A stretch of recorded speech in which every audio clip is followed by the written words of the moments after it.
guys, welcome to Bastian time. This is This Week in Zelda News. I'm your host Bastian, and I just ate a frozen marshmallow and it was weird. Let's get to those top stories. So the biggest story from this past week was a rumor that came out, and it was published by a website called Wii U Daily, and in it they said that they had a source at Nintendo of Japan whom they trusted because the source had revealed several things to them about the Wii U before Nintendo officially announced those things and so on. So this source supposedly told them several specific details about the new Zelda game for the Wii U, which, as we all know, Nintendo hasn't said anything about whatsoever except just that they're developing one for the Wii U. So the story supposedly it had a lot of really specific details and a lot of vague details. For instance, it said things like it's going to utilize the gamepad, every feature of the gamepad. Well, of course it is. That's what Nintendo does. They always build their Zelda games with whatever the console is. They want to use all of those features. Of course it's going to... I mean, just so many vague things, it was almost like a horoscope. Like, you will experience something great today kind of stuff. But then they also said a lot of very detailed things.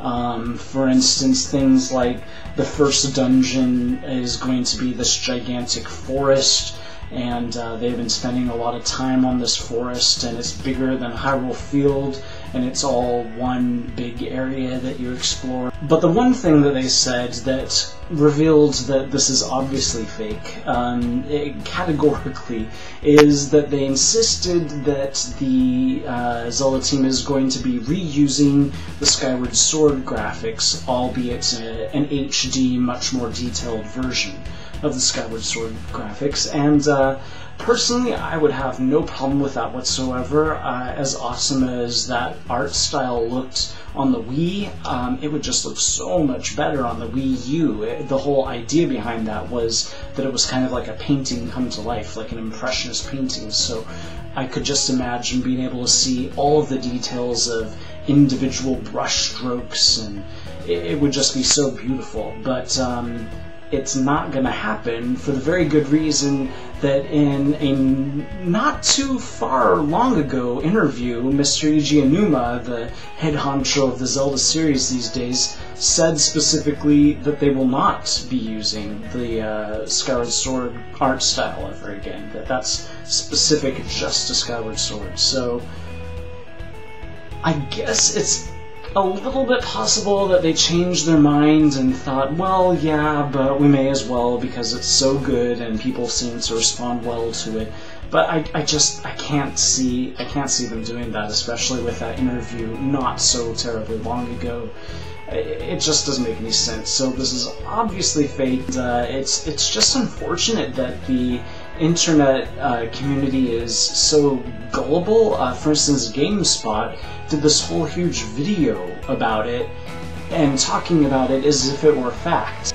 It's just mind-boggling that nobody, for some reason, seems to remember this interview from Mr. Eiji Aonuma, where it proves that this can't possibly be the case. But anyway, that was the big news.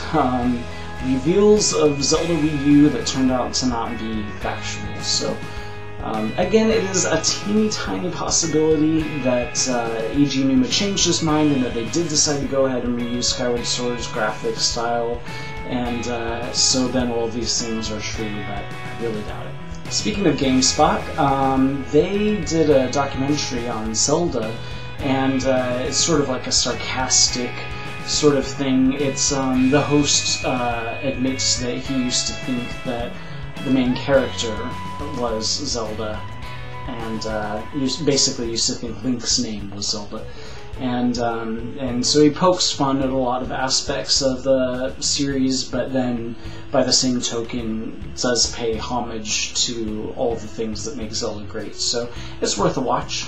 Our next story is about Zeldamotion. That is the animated, basically the adaptation of the Link to the Past manga, and done as an anime or sort of motion graphic novel style.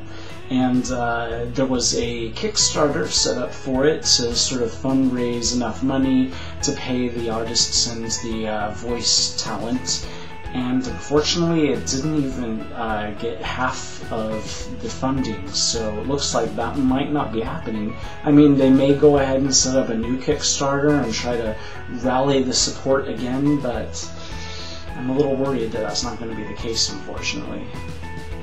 And also, speaking of art style, Wind Waker, of course, had an amazing art style that was super controversial at the time, and this person went ahead and, who's sort of very knowledgeable about graphics in video games, went ahead and analyzed all of the technical details about Wind Waker's art style, proving that it was just revolutionary for the time, and basically even now things like the shadows, super detailed technical information about how the shadows are rendered and things like that. So if you're interested in that kind of thing, there'll be a link to that down below.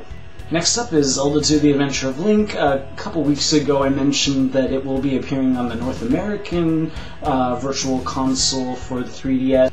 Now we have word that as of September 13th, that will be over on the 3DS's Virtual Console over in Europe. So thankfully the Europeans will get a chance to relive those very difficult memories.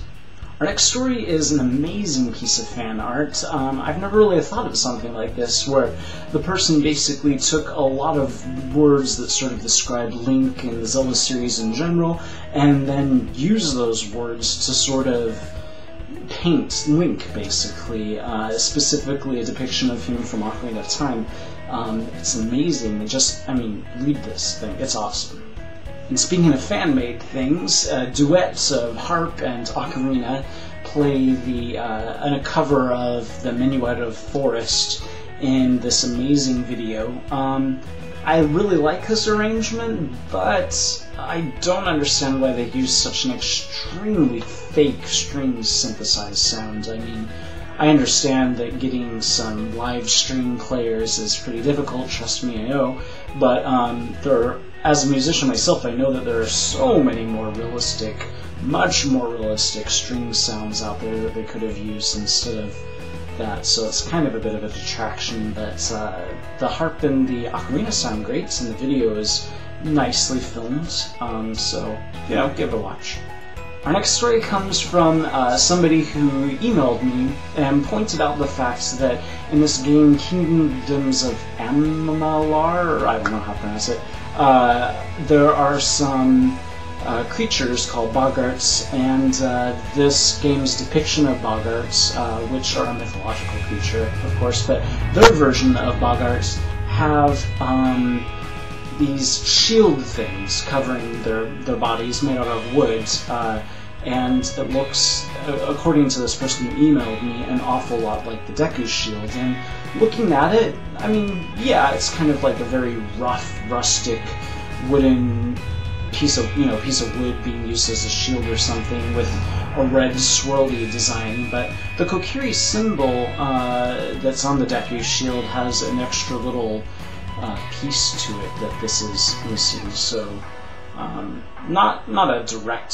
copycat, but I think it's a little suspect that it looks so similar. So I don't know, what do you think? Is this intentional or not? Let me know in the comments. Speaking of the Kokiri, another fan-made creation is about their next evolution in the Wind Waker timeline, the Koroks, and this person made something that I think a lot of us secretly kind of wanted, plush Koroks. I mean, I don't have stuffed animals in my room, I'm a dude, but I wouldn't mind a plush Korok, so just saying.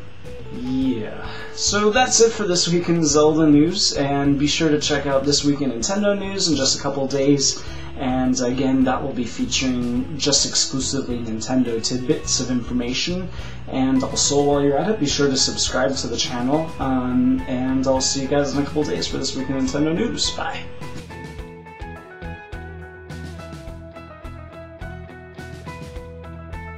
Speaking of fan-made things, I'm gonna sneeze.